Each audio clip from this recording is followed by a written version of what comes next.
we spend very little time harnessing the power of your voice for you. A lot of times we adapt a fear-based value system, and here comes religion as the perfect garment to put on to make you feel safe. Hey, here's the instructions. This is the Bible. Don't lean onto your own understanding. Come out in community and let us tell you what the word of God says. And now get hooked up to these communities within this larger community so you don't lean onto your own understanding, so you don't lose sight, right? And so you very earlier told like, yeah. Don't listen to yourself. You need somebody to do that for you, for good or bad. But if the outcome is to help you feel safe and not take risk and not lean on your own faith within you, you'll find yourself doing and being available and over functioning for the greater community. And you lose sight of who you are in the midst of the community. Today's guest is Joshua Fields, known to some as Jay Fields, founder of The Listening Room. Between the ages 10 and 12, Joshua's whole week revolved around church, Sunday school, night service, Monday prayers, Tuesday's Bible study, choir rehearsal on Saturday. Every day accounted for. He didn't know it yet, but he was training, learning how to hold a room, how to move a crowd with nothing but his voice, watching his father, a minister, do the same thing from the pulpit. Years later, that same instinct became something else entirely. A room where a stranger from Brazil, who had never heard the album playing, barely spoke English, turned his phone off and said his mind started traveling somewhere beyond the screen. A 20-year-old who felt anxious the moment he was asked to put his phone away and stayed with it anyway because something on the other side of that discomfort was worth reaching. Today, we're talking about what you refuse to interrupt and what that says about what you actually love. Welcome, Joshua Field, to the Memoirs of Millions podcast.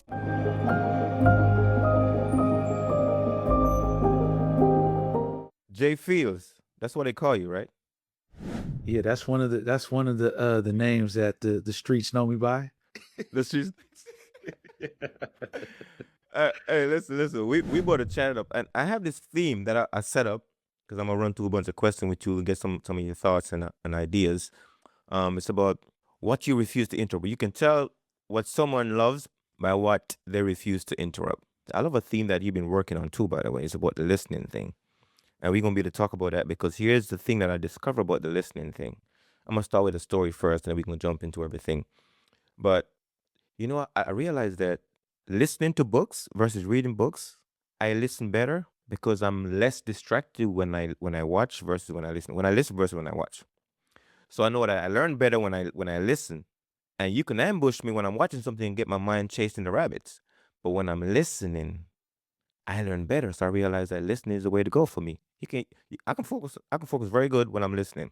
So we're going to talk about listening too in a way because I know that's something that you're passionate about. But when you think about listening to something versus watching it, what pops in your head when you think about that? Listening versus watching. You know, I think that, well, I know that we listen, you know, there's different layers to listening, right? There's listening to understand, there's intuitive listening. You know, I think even as coaches, even that being a part of our background, how you decide to hold space for someone with your heart and your mind are very different. And when you're seeing something, there's an opportunity to use what you're seeing to look for and hear what's not necessarily coming at you that's distracting. So specifically as I think about that, if I give it just a concrete example, when you create the conditions to listen, the experience lands much deeper for you when you can minimize things pulling your attention away. If you can just lock in and be connected with the person in front of you, meaning like my phone is off. So I'm reading this book called Stolen Focus, and it gives some of the scientific data behind creating the conditions that help people absorb information. And one of those things is they did this study. They found the average college student, 19 to 21, their attention span is only 19 seconds. Age-wise. Well, the average attention span for an office employee is 3 minutes. when you're in your flow and you've removed all the distractions and you're locked into the thing that you're working on and you reach this flow state, the book says if you were distracted or pulled out of your flow state, it would take you another 23 minutes just to get back to being locked in your flow state, right? And again, all this has to do with whether you're watching something or listening to something with your ears, depending on what your outcome or your intent is for what you're trying to get out of the experience. And if it's truly to walk away with transformation, which ultimately is why we lend our ear and give our attention to a thing, is I'm looking for this thing to transform where I think I want to be, and then where I'm headed. But this experience, this vehicle allows me to tap into the thing that's going to transform my mind, my heart, my body, my soul, whatever it is, whatever level, but I have to create the conditions around me to be able to truly surrender to that experience. So, a long-winded answer to your question, but these are the things that I start thinking about when we start talking about whether we're watching something or hearing something with our ears. It takes focus, uninterrupted focus at that, to truly reap the benefits of what it is that you're trying to be transformed by. Man, I love that answer, by the way. And I think what I'm gonna do is we're gonna come back to that. Okay. But before we get into that, I'm gonna go back to I like two questions I normally ask when people come on my podcast here because I want to get the idea, I want to get the story behind it. And question number one is, between age 10 to 12, where were you in the world? What was happening for you in the world? And what was happening inside of you in that space of time for you? So if you take us back when you were 10 to 12 years old, I'm not sure if you thought about that much, but I would love to know what was happening for you. Yeah, so I was a church kid. So I was probably on my way to church or leaving church to get ready to go back the next day, right? And Sunday school, church service on Sunday, back for night service Sunday night, Monday night prayer. Tuesday was Bible study. Wednesday was family prayer. Thursday was youth night. Friday night service. And then I'm at choir rehearsal on Saturday. This was my life from age before I could even remember, probably up till I was 18.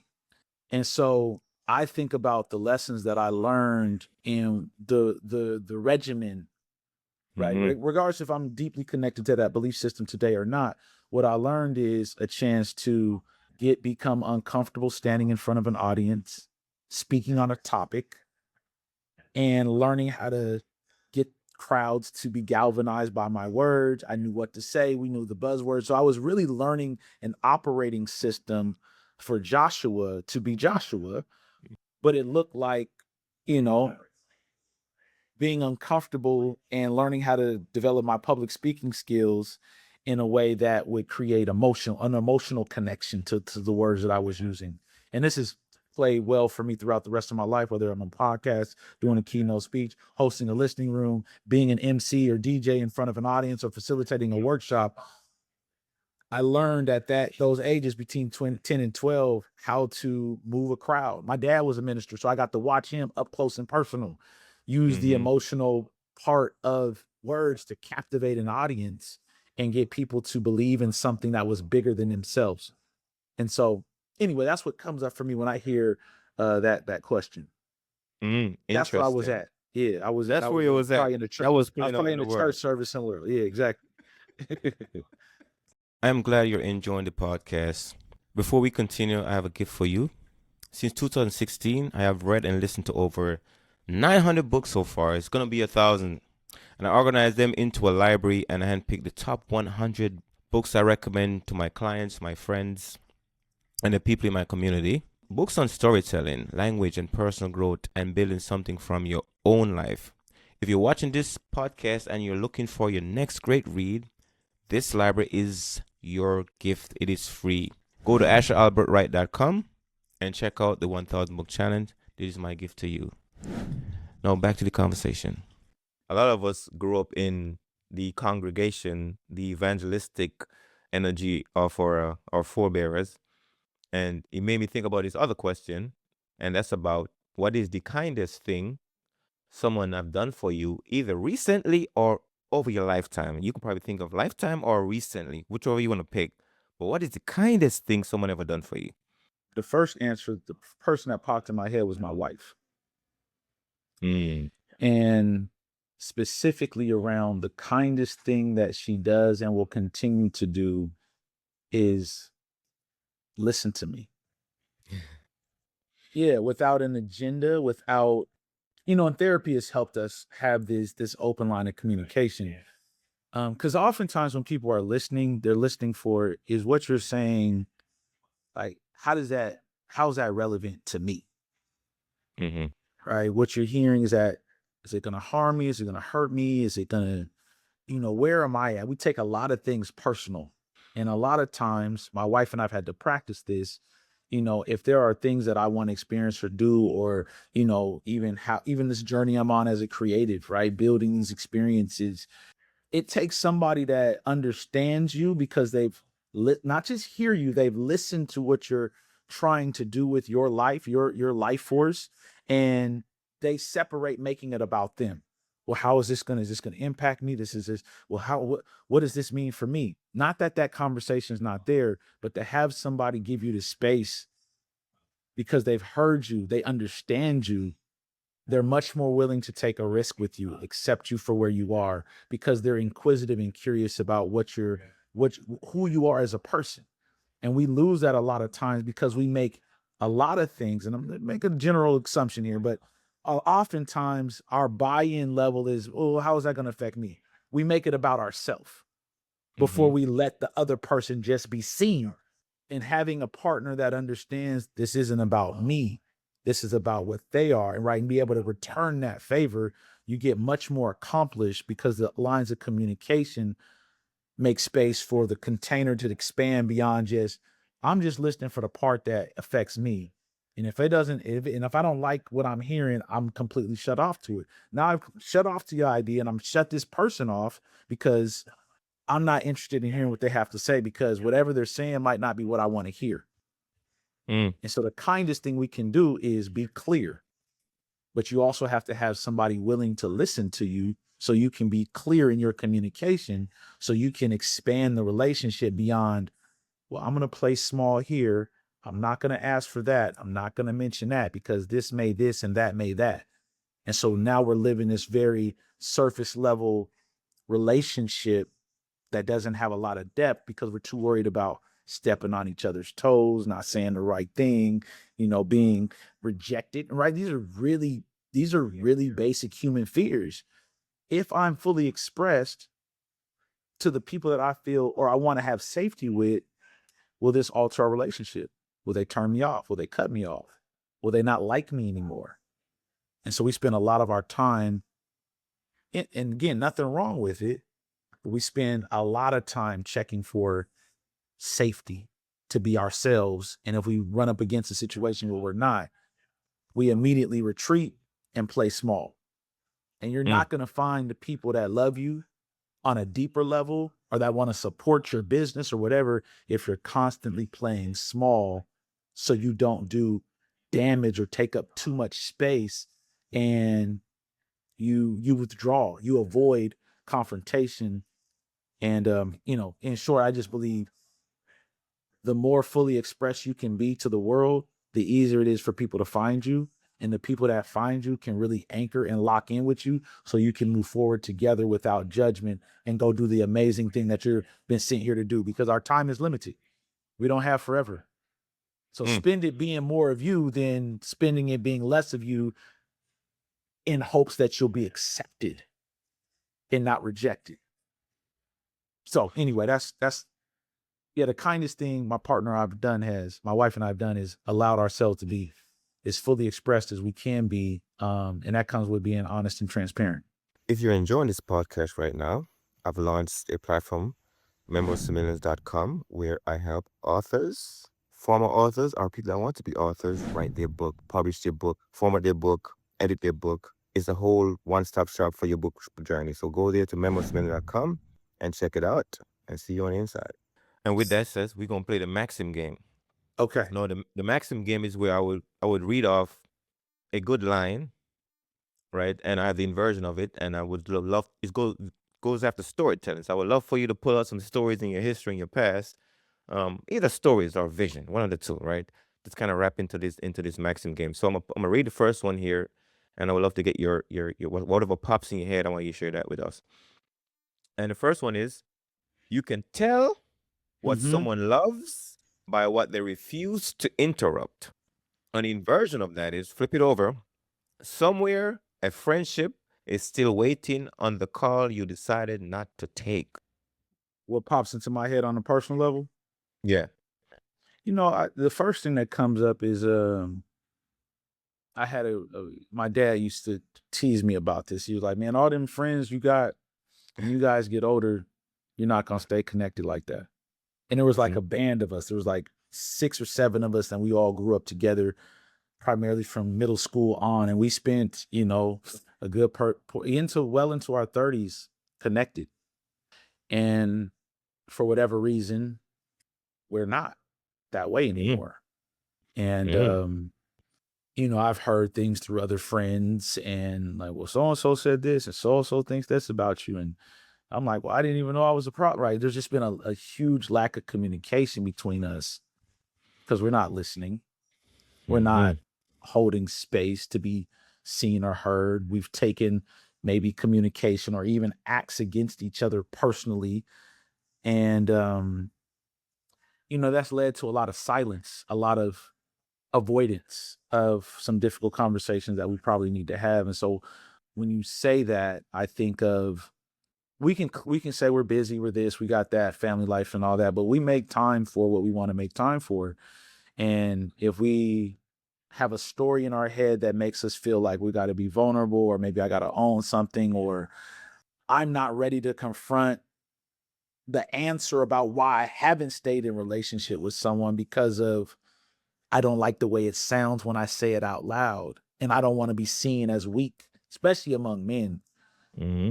We continue to just let that conversation linger in the balance. And then you look up and life has claimed one of us, or Hmm. people have moved on, and we miss out on the opportunity to build that relationship, or at least engage in a conversation where we both can feel understood and seen.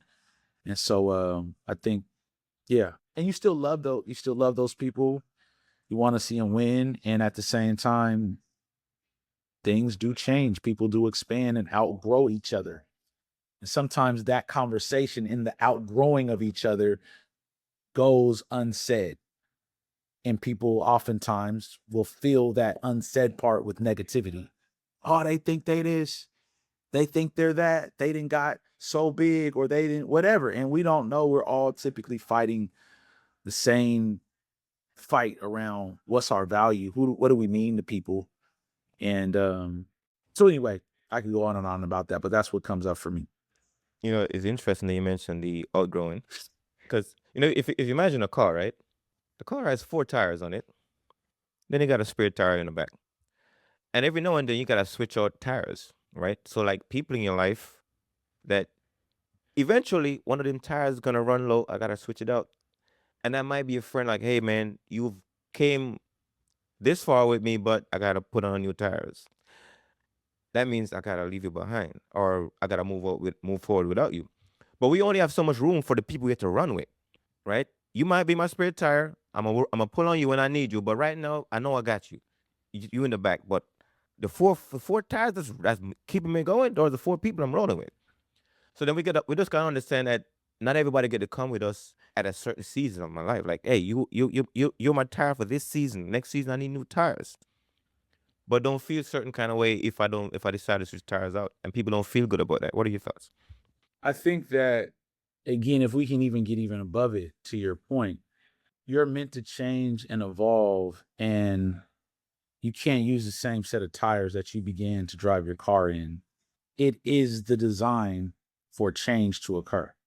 Every season, the leaves fall, cold weather shows up, certain animals hibernate, and the sun comes back out. Newness arrives in the springtime, right? Then here comes the summer. There's 4 seasons. My point is, there's 4 seasons for a reason, and they are not dependent upon if you like it or not. The design is meant to create change and rebirth. It would actually be very strange for a tree to maintain the same leaves all year long if it's meant to produce fruit. Well, it has to submit to the process of bringing forth life and renew itself to stay alive. And oftentimes as humans, change is scary. We typically value the relationships that have been in our lives for years, but there is also a consequence for that. If you are not adding newness, adding, new relationships, keeping fresh, you can find yourself in friend groups that you've known for years that keep you small because you might got some new thing that people might see you now in this bigger, more dynamic way. But man, this is so and so from middle school. This is You're doing what now? You're just whoever I have you trapped in my head as. And there's nothing wrong with that.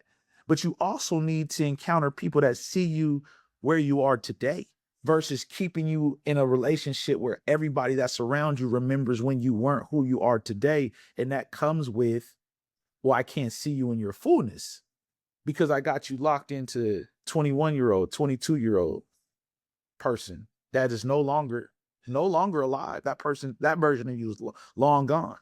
And oftentimes our parents also fall into this trap with us. You'll always be their son. You'll always be their daughter. And they always see you in a certain way. And so you need new inputs of connection and relationship that can see you where you are currently and allow you to expand in front of them. And so if we're so attached to being held to relationships that hold us back or we feel safe with, even if they're not meant for our full expansion, you'll run into like, oh, I can't really be myself here because they think I'm still like this and I don't want to disappoint them or I don't want to cause any waves. So I'll play small and I'll shrink. And we may do this unconsciously. Not that you shouldn't do it or do it, but be aware of what you're doing so you know how much fully expressed you can be, which means you can feel a lightness in just navigating the world as what you have been meant to be for people versus playing small so you can just be more, you can be tolerated when you've fully outgrown who you are to certain people in your life, if that makes sense. I Yeah. want to go back to the tennis for hero piece because there's a phrase that says, having faith in God is easy. Having faith in yourself is hard. So when you hear those words, looking back at your journey, Yeah. what story pops in your head for that? The first thing, my buddy Jeremy, he was my really good friend of mine. We often would tell each other this. People much rather be the hero in someone else's story than the hero in their own story. God is a complicated. I'm gonna don't crucify me for this, but God can be a complicated concept because some of the belief in something outside of yourself, not that you should not believe in something outside of yourself, but I also want you to connect it back to yourself. It is a way for you to, in many ways, not hold yourself accountable to your own growth and development. Well, it's God's plan. Or it didn't go right. Well, the devil messed it up. Right. So the devil got in the way. No matter if you're doing something quote unquote good or bad, there's always a reason not to take responsibility for it. If you say, well, just wasn't meant to be, God didn't want it to happen. Well, maybe your discipline got in your way. Maybe your lack of having courageous conversations is getting in your way. So we'll look for a God to move a mountain, but he asks you to have the faith of a mustard seed if we're going to play this out.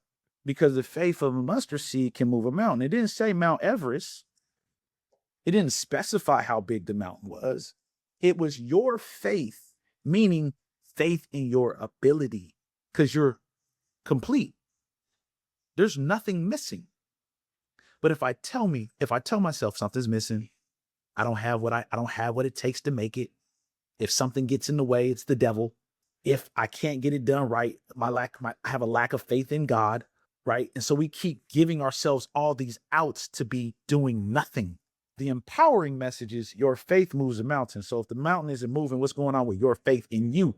Well, then you got to sit with that. Well, what's getting in my way? Because now we're getting into what's causing you not to achieve the things that you may want to achieve. And ultimately, if we get down to it, you're not listening to yourself. You're distracted by a projection or what someone told you could be. And so now I serve they got a bigger title than mine and they know more about my life than I do. So let me just listen to them. Let me overserve them. Let me get this promotion. Let me, do whatever I need to do to be seen and heard and received. So I do all these performative measures to get there. And ultimately, if you listen more to yourself about what you need for you, and you weren't as insecure about that, faith is the substance of things hoped for and the evidence of things not seen. And we very rarely give ourselves the credit we need to go execute what we need done for us. God, tell me who I am. Church members, tell me who I am. Who am I? Because it's a little riskier for you to step out there, even in the midst of uncertainty, and step out there anyway and take the risk. So I look at, Kanye West is a very polarizing figure, but man, if he doesn't inspire you, I don't care. I'm not getting into all the antics and the craziness, right? But just on a level of like delusional belief in self, the guy's top tier, right? And he'll quote faith in God and all the things, but at the end of the day, he knows he's the vehicle to get to his destination. So, sometimes I try to find people to have the faith and the spiritual and the religious conversation with, because I'm a firm believer. There's a saying that you need to be in charge but not in control, right? It's two different things. Like being in control, meaning that I gotta grip on everything. Like you gotta control the how, and oftentimes it doesn't work that way. You don't control the how, but I'm in charge of my decision making. Yeah. My choice making. I'm in charge. I'm saying this is what I'm in charge of. So sometimes people, because they don't feel like they're in control, they find a way not to be in charge. Well, I'm in charge of my life, bro. Right? So I'm in charge of me. So going back to even the question, and that question of who am I? Like, who are you? People ask that question, and it's very hard. I love the answer that the Bible gives. I am who I am, right? Because in that space of I am who I am, that I say I am, whatever that is, I know that I do not know who I am, meaning that I can be anything if I decided to be. Because when you know something, there's a limitation that you attach to it, right? When you know something, there's a limitation. So when somebody says the question of who I am isn't a question God asks himself, right? If I'm God, I wouldn't ask myself that question because that's a limiting question, right? Who am I? Who are you? Oh, I'm this thing. I'm a bottle. Well, that's limited. Why would God want to be? You know what I'm saying? So that's what I think when I think about some of these questions, right? Yeah. So then I go back to what was Asher? I am who I am. Whatever I say I am to you, right? Because what I am to me doesn't mean the same thing to you, right? What you say you are doesn't mean the same thing to me. So you can never define me because I'm undefined. That means I can be anything and do anything. So going back to the same question, having faith in God is easy. Having faith in yourself is the hard part. Because if God is in you, then having faith in yourself should be easy too. Yeah. But it's hard. Yep. What pops in your head?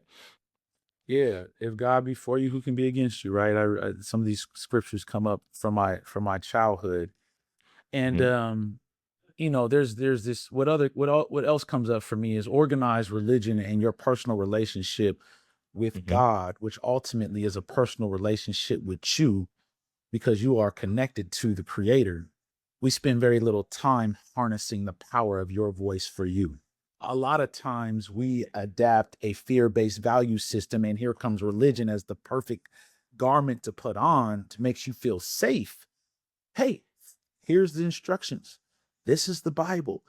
Don't lean onto your own understanding. Come out in community and let us tell you what the word of God says. And now get hooked up to these communities within this larger community so you don't lean onto your own understanding, so you don't lose sight, right? And so you very earlier told like, yeah. Don't listen to yourself. You need somebody to do that for you, for good or bad. But if the outcome is to help you feel safe and not take risk and not lean on your own faith within you, you'll find yourself doing and being available and over functioning for the greater community. And you lose sight of who you are in the midst of the community. Again, nothing wrong with it if the outcome is to help you feel like fear and shame or guilt or these things that are part of the human experience. Religion attempts to answer that, to make people feel like, hey, Don't worry about if you don't get it in this lifetime. If you just believe these things, you're gonna get it in the by and by.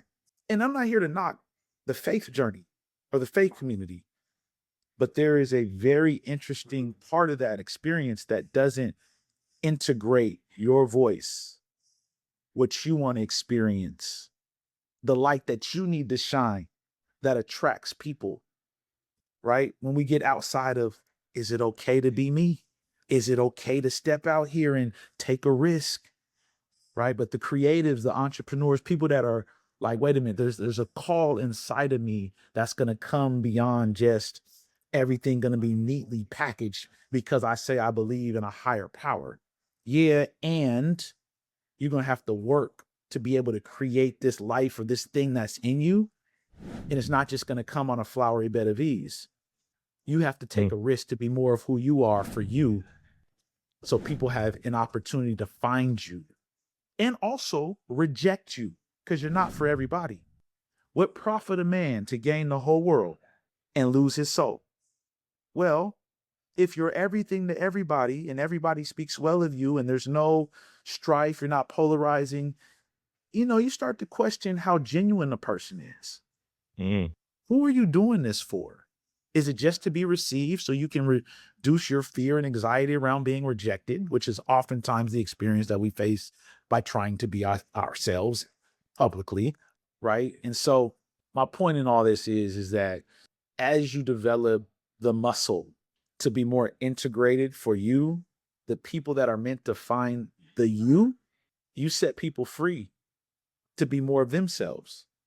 And then we can start to really connect on a more deeper, intimate level because we spend less time performing what it means to be who we are and more time connecting to people that already are on that same frequency and wavelength, and be willing to let those connections go and make room for new connections to help amplify who you're meant to be and and the gifts that you are meant to have for how you serve others.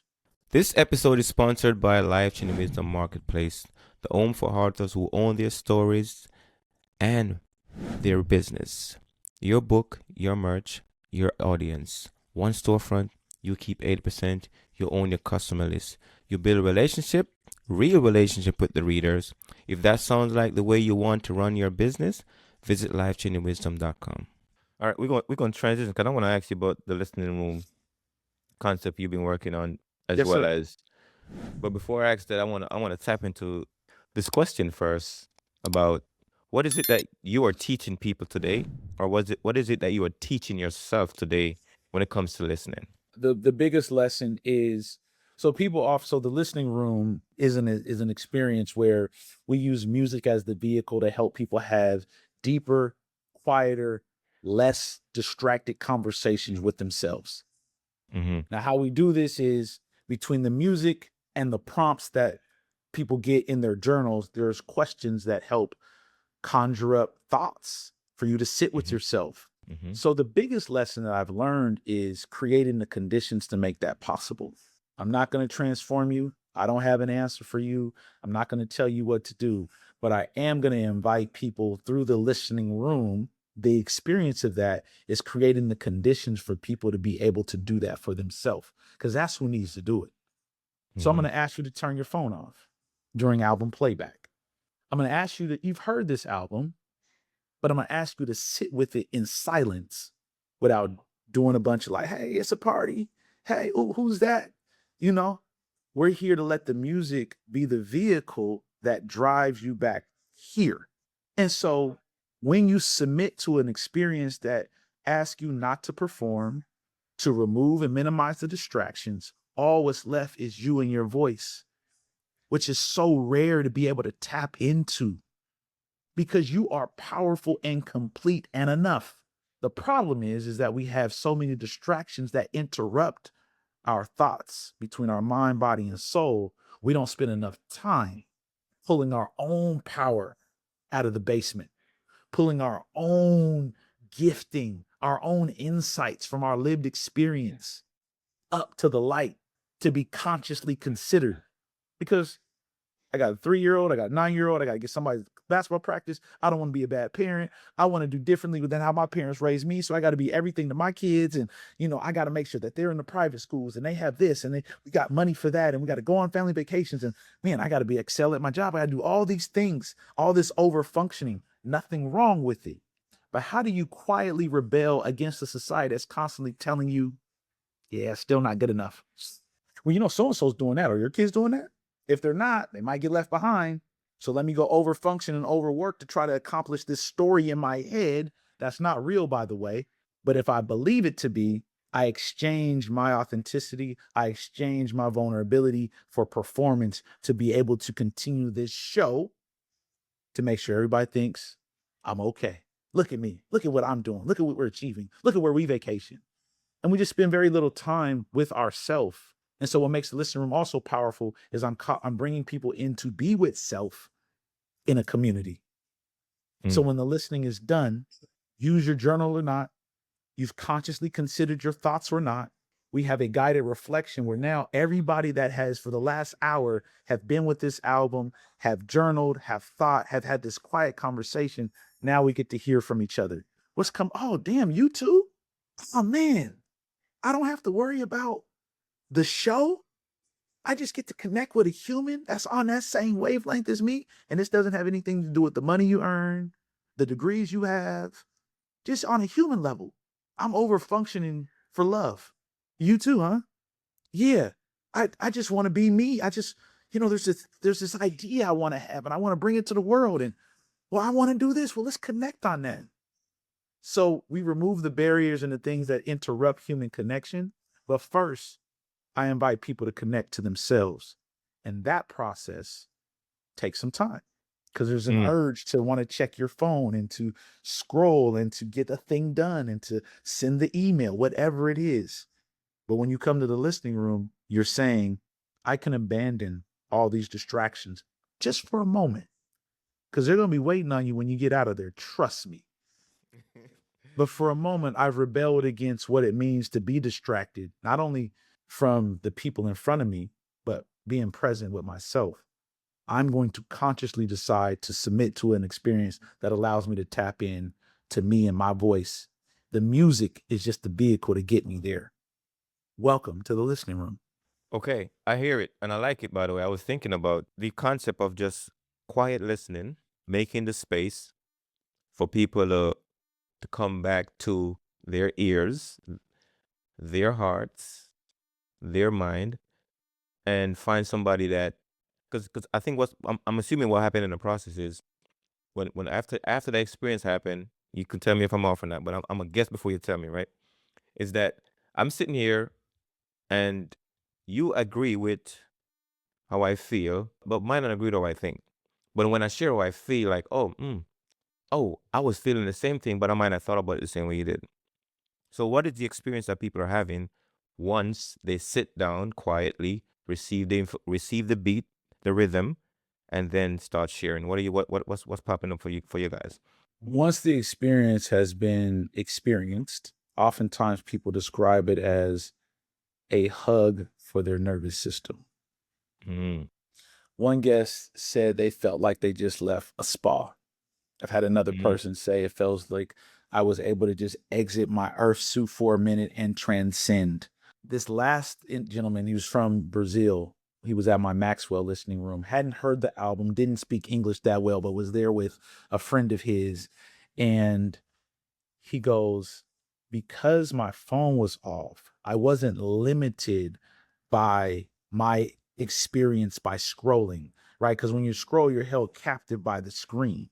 If you can eliminate that and allow yourself to surrender, your mind gets to travel beyond the screen. And he said this in all his, right, again, hadn't listened to the album. This was a whole new way to listen to the music, but he was like my mind was just traveling. I was connecting to the beat and to the music and the lyrics. And, from what he understood, it still was enough to just allow him a moment to transcend and be not only present in the room, but also escape and think beyond what was in front of him via a screen. And we just, why this works is because the opposite it's so distracting. There's notifications going off. I mean, we have to literally consciously decide, even for just a simple dinner. You can go to a restaurant and see. Yeah, what were you saying? And, yep, yeah. Hold on. Oh man, so and so's they're coming. Hold on. Let me see where they are. Oh, you just got a notification on Instagram, so you go check the Instagram DM or the group chat you're in. But wait a minute, we're at dinner though. But this is normal to walk up to a table and see people having dinner with so many spotty connection points. It's like, are we having dinner or not? And this is normal. Team meetings. Are we doing the work in community or not? But we're trying to do so many things to so many entities that we're connected to. The next notification is coming to take you away from being present from what's in front of you. And so, yeah, those are just some examples of some testimonials and the way people that have been a part of this audience have described the experience. And it's been very special to witness. So I'm gonna jump on one more of these Maxim. I wanna get your thoughts on it here, and it's gonna align with what you're talking about so far too. It's a conversation kept going past the point where it would have been easy to check out on the inversion side of it. An earlier version of the evening quietly closed its door and went home without you. What story pops in your head when you hear those words? The first example that pops, just because it's fresh, it's attached to the listening room. She's a young kid. She's 20 years old. Never listened to Outkast, let alone listen to Aquemini by Outkast. And this is the album that we were listening to. He goes, the minute you asked me to turn my phone off, and I knew I had to turn my phone off or at least put it aside, I got anxious. And I'm like, what's going on? Why am I getting anxious? He says, but I stay with it. And I told him, I said, the fact that you were conscious enough to know that here comes my anxious body, here comes my anxious self. What is it trying to tell me? And you was like, thank you for the signal, but I'm going to sit with this regardless because there's something on the other side of this for me that I need to submit to. Right. And so the experience became much more enjoyable because he did not judge what was happening to him. He let it come and then he let it go. And sometimes there's conversations that we need to have with ourselves, with a loved one, with someone that has meaning in our life, but we avoid it because for whatever story we're telling ourselves, but the story is just a part of the script. It doesn't mean that's the destination. It's just a part of what comes up when our body gets triggered by am I safe? Can I still listen to what I'm hearing? Because it might not necessarily be what I want to hear, what feels comfortable, but staying with the experience, whether it's a conversation or listening to an album or having a deeper conversation with yourself, is far more beneficial to see your workout through. We know this on an exercise standpoint. It's far more beneficial for you to see your workout through, even if uncomfortable, than, it's uncomfortable, I'm out of here. Hey, I feel like going to the gym today. Okay. Well, if you're only waiting to go to the gym when you feel like it, you're going to have some different type of results. But it's deciding that you are going to see the best thing for you to its end, regardless if it makes you anxious, uncomfortable, because that's coming. Your decision to be conscious about it coming is the part that we have to lean into and see it through, because there's amazing transformation and benefits for people that see themselves through the storm, to know that this isn't the only thing that's going to come, that's going to try to take me off my path, whatever it may be. So that's what comes up for me when I hear that. I hope you're enjoying this video so far. I have a new platform that I launched called Wisdom Marketplace, and it's a place where authors can publish their book. If you're an author right now, you can publish your book, and you get to understand who the people that buy your book. That means a customer. You get the information now. You can build a business around them. So go check out lifechangingwisdom.com if you want to learn more about that. Let's jump into another one before we start wrapping up here. This one says, there is the version of something you walk away from early, and you still don't know what would have happened if you had finished it. On the inversion side of that, the project you finished instead grew up in the house the unfinished one was supposed to live in. Anything pops in your head when you hear those words?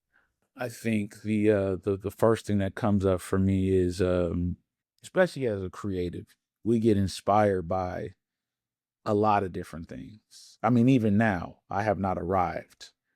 There's so many Mm. unfinished projects in the Joshua Fields house.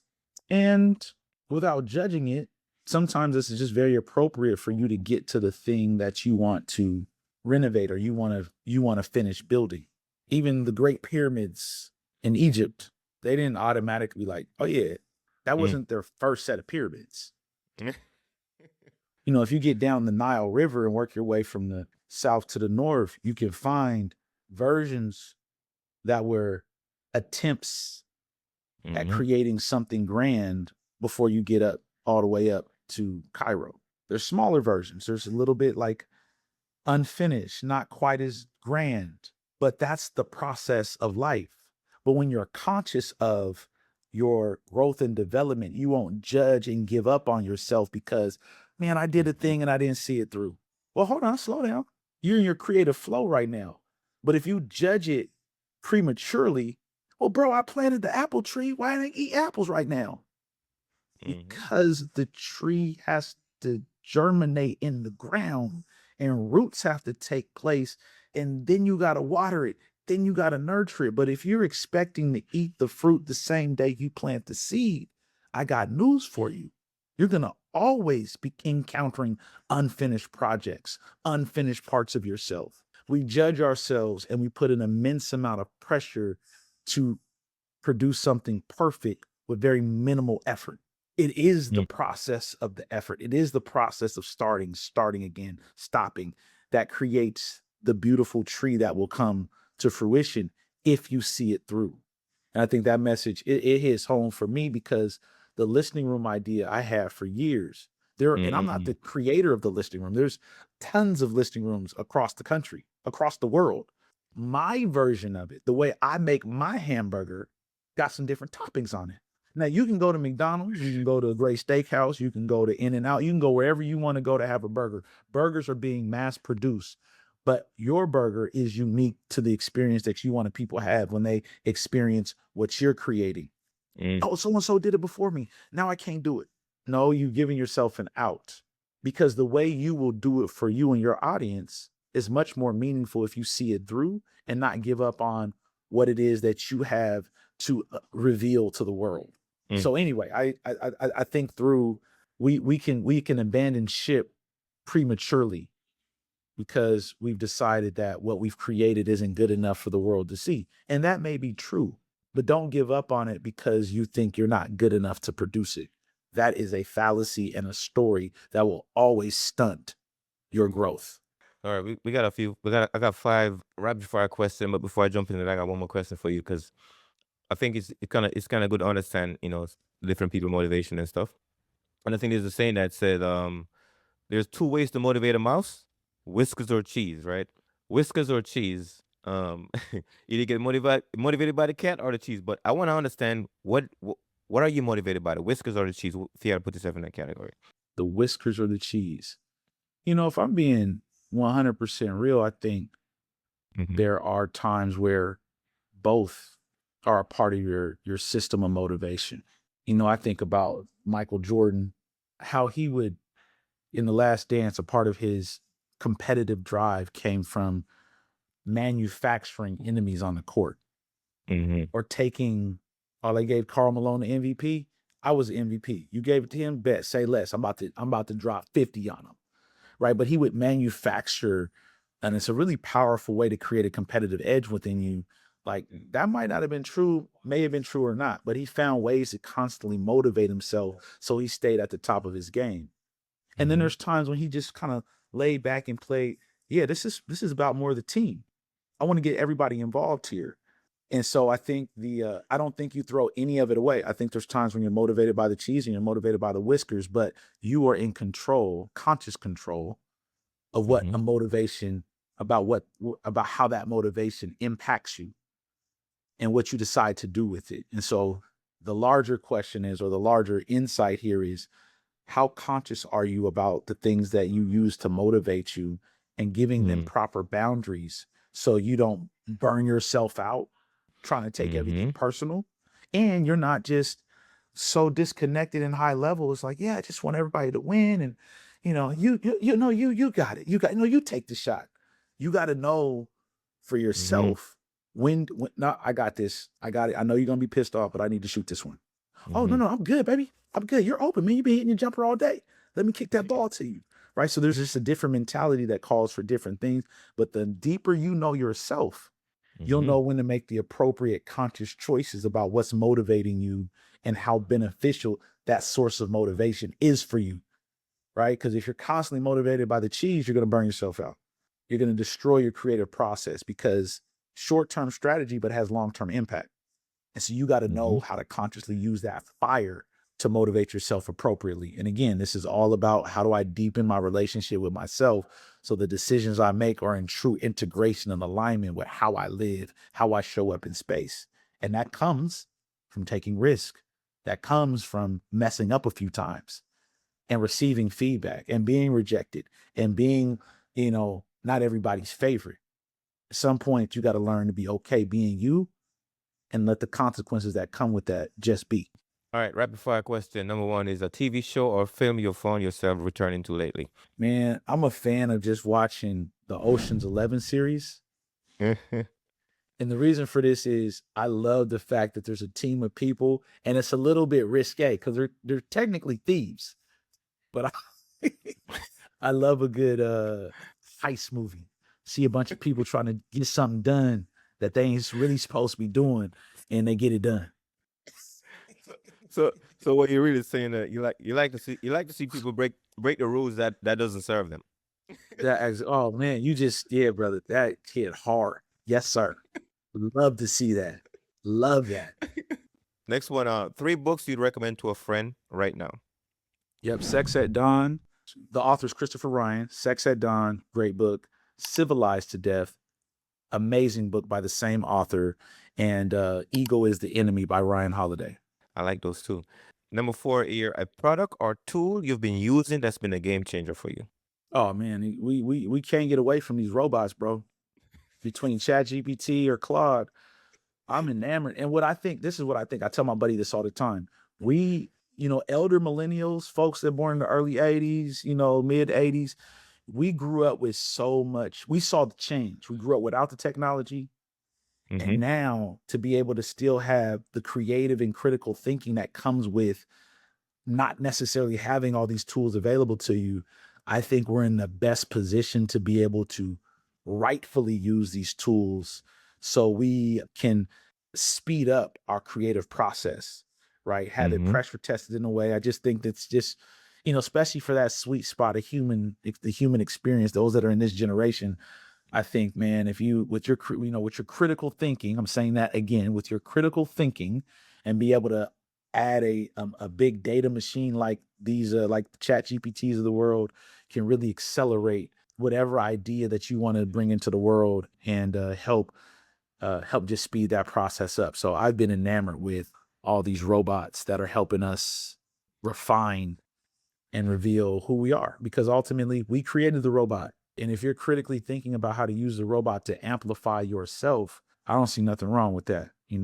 That does not mean Mm. absent of human connection. I'm not talking about robots replacing human connection because we love to try to attempt to replace human connection. I don't care what It it ain't gonna is. work. It ain't gonna work. But It we ain't have gonna to work. know that, right? And we have to continue to find spaces, another plug for the listening room, to invite you back to human experiences without distractions so you can lock in and remind each other what it means to be connected to a human being, right? And so, anyway, that's my 2 cents on that. And I'm a little bit here because I think the robots gonna drive us even closer together because it's gonna eliminate a lot of the things that we hate anyway, but we had to do for a job. Like you Mm, grew up in a society, people say, "Hey man, I got this problem that a system creates. I know I gotta do that work, but I miss out on the human connection part. But now if the system been taking care of that stuff, now I have a lot more free time to do human connection stuff. So I think the mm-hmm. robots gonna drive us closer because like man, I'm bored now. What you gonna do? Find some people to hang out with. Oh, Joshua Fields got this listening room thing going on. People hanging out there. Let me go hang out. Yep. Oh, I'm in proximity now to people. Yep. With proximity to people, guess what happened? Human connection again. More time to do it. Absolutely. Yeah. Absolutely. A Absolutely. community you have been finding real value in. For years I was afraid to put myself out there. Yeah, even to the point where I didn't even want to throw a birthday party because I didn't think anybody would come. Again, Mm. the story in my head.